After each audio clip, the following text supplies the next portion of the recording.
Bonjour à tous. Bonjour. On espère que vous allez bien. On se retrouve aujourd'hui dans une nouvelle vidéo ensemble avec Charlie pour vous présenter les différences qu'il y a entre la France et les États-Unis, parce qu'on s'attendait clairement pas du tout à ça quand on est arrivé ici il y a un petit peu plus d'un mois maintenant, en sachant qu'on arrivait de l'Asie. Ça a été clairement un choc dès l'arrivée à l'aéroport et dès l'arrivée ici chez ma cousine. Du coup, si vous voulez voir la version thaïlandaise, qu'on vous fasse la différence entre la France et la Thaïlande, n'hésitez pas à liker cette vidéo. Si on atteint les 2000 likes, on vous fait la vidéo. Donc n'hésitez pas à liker et du coup c'est parti, on commence tout de suite. Alors en premier, ce qui nous a, bon pas choqué, mais ce qu'on a remarqué vu qu'on est sorti de l'aéroport, c'est la taille des voitures. Oui. Ils ont des bagnoles mais genre immenses, elles sont toutes énormes. Des petites voitures, c'est super rare d'en voir. Voire je crois que j'en ai même pas vu encore. Hein. Si, la nôtre. Oui, n'importe celle qu'on a louée. Mais ils ont que des gros 4x4, des grosses bagnoles, enfin c'est hallucinant quoi. Et encore on est en mode hiver, donc ils n'ont pas sorti les autres voitures. Ouais, et on a quand même galéré un petit peu à avoir cette petite voiture, parce que la taille minimum, si je puis dire, c'est style une berline chez nous quoi. Et je crois qu'il n'y en avait qu'une seule en plus. Ouais. Et encore, c'était pas gagné pour l'avoir. Après, il faut savoir qu'on est dans New Jersey, peut-être que dans d'autres états c'est différent. Mais pour l'instant, on a vu quand même que des grosses voitures. Et les pick-up, la taille des pick-up. Ouais, ils sont énormes. Ils sont énormes. Ils sont énormes. Ils sont larges. Après, bon, la taille des routes, ça va avec. Il y a une marche pour monter dedans quoi. Ouais, c'est un truc de ouf. Ce qui nous a interpellé également, c'est la taille des cuisinières et des frigos. Quand on est arrivé ici chez ma cousine, on a vu la gazinière, on s'est dit mais c'est pas possible. Je crois qu'il y a 8 feux. C'est ça? Je sais pas. Je crois 4, regarde. Non, il y en a 4 plus 3 au milieu. Ah ok, ouais mais c'est une plaque. Parce qu'il y a une plaque, style une pierrade en fait, juste au milieu. Et pareil, le frigo, la taille des frigos.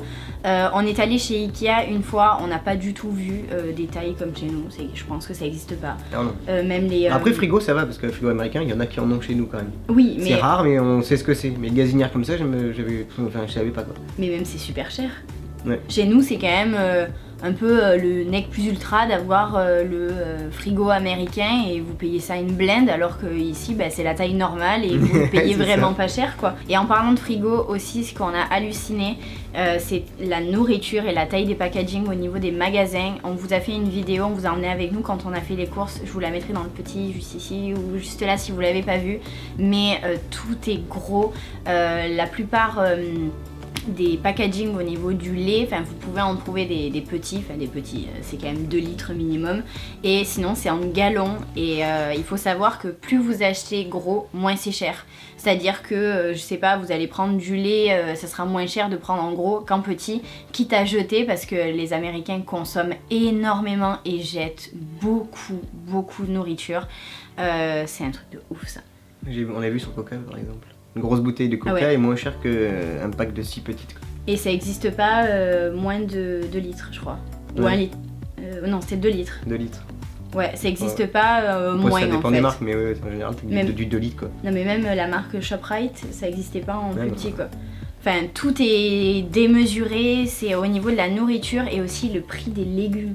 Quand on est allé faire les courses hier, ça coûte moins cher en fait d'acheter entre guillemets de la merde à manger que de manger des légumes ou d'acheter des trucs plus sains.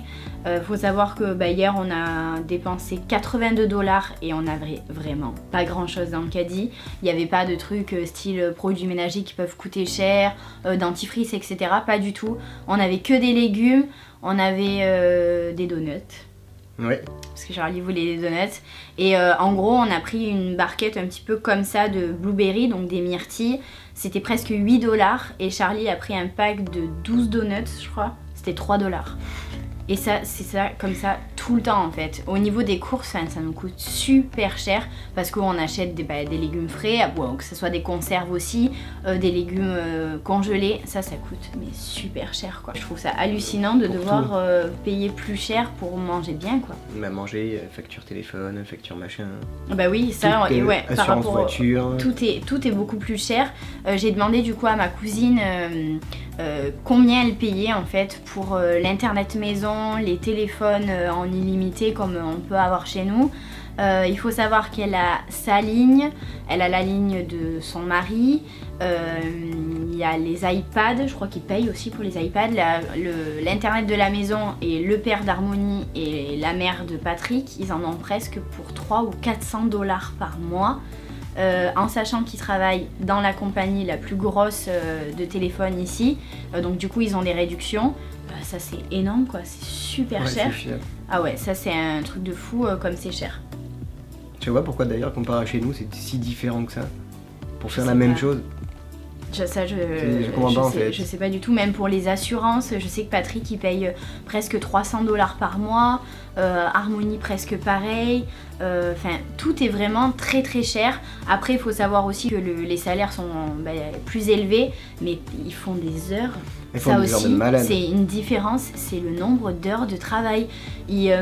Par exemple, des fois, ça leur arrive de partir à 9 h le matin. Ils arrivent soit à 19 h, enfin ils finissent à 19 h, ils arrivent ici, c'est 22 h quoi. C'est jamais, ils finissent à 19, ils arrivent à 19h30, 20 h, pas du tout. Ou quand ils font la fermeture, je sais qu'Harmonie, je crois que son magasin ferme à 8 h ou à 9 h. 9 h. La dernière fois, elle est arrivée à 23h30. Ouais. J'ai halluciné quoi. C'est pas comme chez nous où si tu finis à 17 h, à 17 h t'es parti quoi. Enfin, ouais, 17h05 t'es parti, où tu fais la fermeture. À 9h, à 9h15, grand max, 9h20, t'es parti quoi. Ouais, mais après tu peux faire des heures sup ou si t'as un poste à responsabilité, tu travailles plus parce que tu dois rendre un projet, tu dois faire ci, d'accord. Non, mais là non. Mais là c'est tous les jours. Parce qu'il y a des clients et que t'es obligé de les garder et que c'est. Ah ouais, c'est le client, il arrive à moins de 2 minutes de la fermeture et qui veut un truc hyper complexe, c'est comme ça, enfin vous lui direz jamais non, revenez demain, c'est pas possible, et ils font des heures. Ça par contre c'est vraiment une grosse différence avec la France. Il n'y a pas les 35 heures, vous finissez votre travail et vous rentrez chez vous quoi. On vous parlait aussi des packaging, du coup de la nourriture etc, mais du coup on vous a pas dit qu'il y a des soldes tout le temps.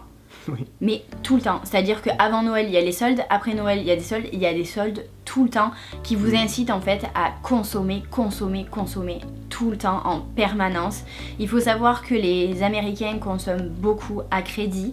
On a remarqué avec Charlie qu'à chaque fois que je passais ma carte, en fait j'ai deux cartes, une carte débit qui se débite automatiquement de mon compte et elle marche jamais, alors que la carte crédit, donc c'est une carte en fait à débit différé qui se prélève que le mois d'après, elle marche tout le temps parce qu'ici en fait ils consomment énormément à crédit, c'est-à-dire que ils ont pas l'argent mais ils ont envie de consommer, c'est pas grave, quitte à payer avec des intérêts, on s'en fout, on s'endette, c'est un truc de dingue ça. Et les magasins, c'est un truc de fou. Il y a des magasins de tous les 3 mètres, partout. Et ce que tu remarquais aussi, c'est quand on est allé faire les magasins, que les gens, beaucoup de gens viennent, s'assoient et attendent. Ouais, il y en a plein qui font les magasins dans les petites aires de repos, entre parenthèses, où tu peux te poser et tout. Enfin, ils sont 50 000, il reste je sais pas combien de temps, ils dorment, ils sont là à dormir et tout, machin, je sais pas. Ouais. T'as pas autre chose à foutre de ta vie? Ouais, ils passent beaucoup de temps dans les supermarchés, beaucoup de temps dans les voitures. Ça, on l'a pas dit aussi, mais c'est tout au drive. C'est-à-dire que vous pouvez avoir le drive de la banque, le drive pharmacie, le drive fast-food, pardon. Des fast-food, vous en avez clairement tous les kilomètres, et encore, voire moins. Il y a du drive tout le temps. C'est vraiment tout dans la voiture quoi, tout se passe dans la voiture. C'est quand même assez rare de voir des Américains marcher là dans New Milford dans la rue quoi. Ouais, il y en a mais c'est soit ils baladent leurs chiens, soit ils sont juste devant chez eux. Mais après à New York oui, mais dans les petites villes à côté, c'est quand même rare quoi. Alors que chez nous c'est beaucoup plus répandu de aller balader, de marcher, de ci. New York c'est blindé par contre. Oui. C'est des foules, une foule énorme partout, tout le temps, c'est des moutons qui se suivent dans tous les sens. Ouais. Après, une autre différence qui est notable, c'est le port d'armes. Donc en fonction des états, c'est complètement différent. Ici, vous avez l'autorisation d'avoir une arme. Je crois que Patrick nous expliquait comme quoi vous pouvez pas l'avoir sur vous dans la rue, contrairement au Texas par exemple, où vous pouvez avoir l'arme sur vous, il n'y a pas de problème. Au Texas, vous pouvez tuer quelqu'un, t'as pas besoin de te justifier, alors qu'ici c'est différent. Si quelqu'un rentre chez toi... Il suffit qu'il rentre chez toi là-bas. Il disait qu'il suffit quelqu'un, il marche juste sur ta pelouse, tu peux le tuer. Ouais, voilà. alors qu'ici non. Donc en fonction des états c'est différent.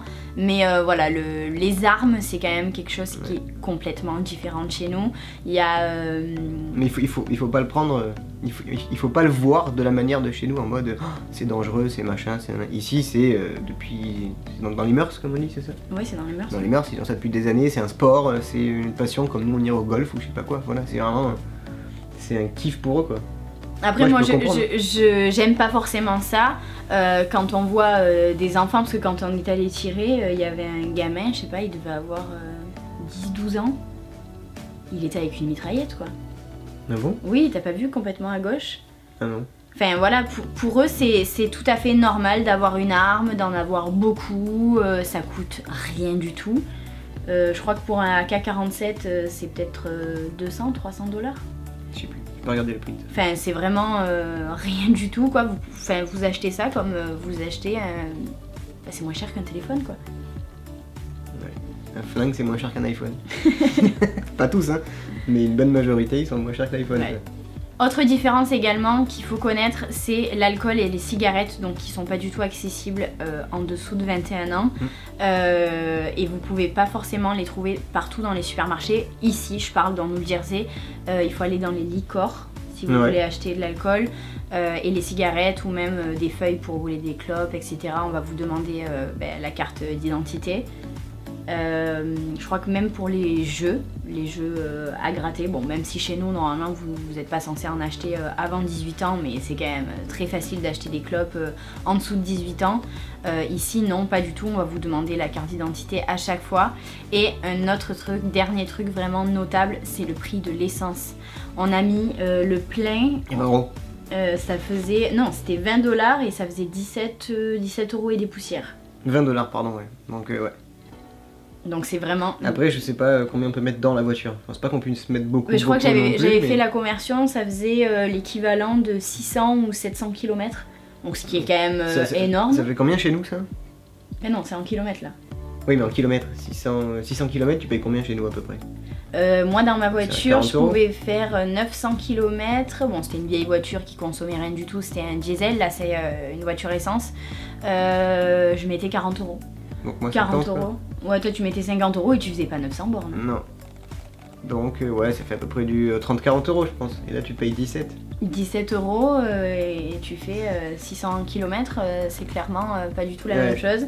Et du coup, vu que tout est fait en voiture, c'est vachement avantageux pour eux. Du coup, voilà ce qu'on a noté au niveau vraiment des grosses différences. N'hésitez pas à nous dire en commentaire si vous êtes déjà venu et que vous avez vu d'autres différences qu'on n'a peut-être pas remarqué, parce qu'on n'a peut-être pas tout remarqué non plus, en sachant qu'on n'a pas bougé dans tous les États-Unis, qu'on est resté dans le New Jersey et qu'on est allé à New York.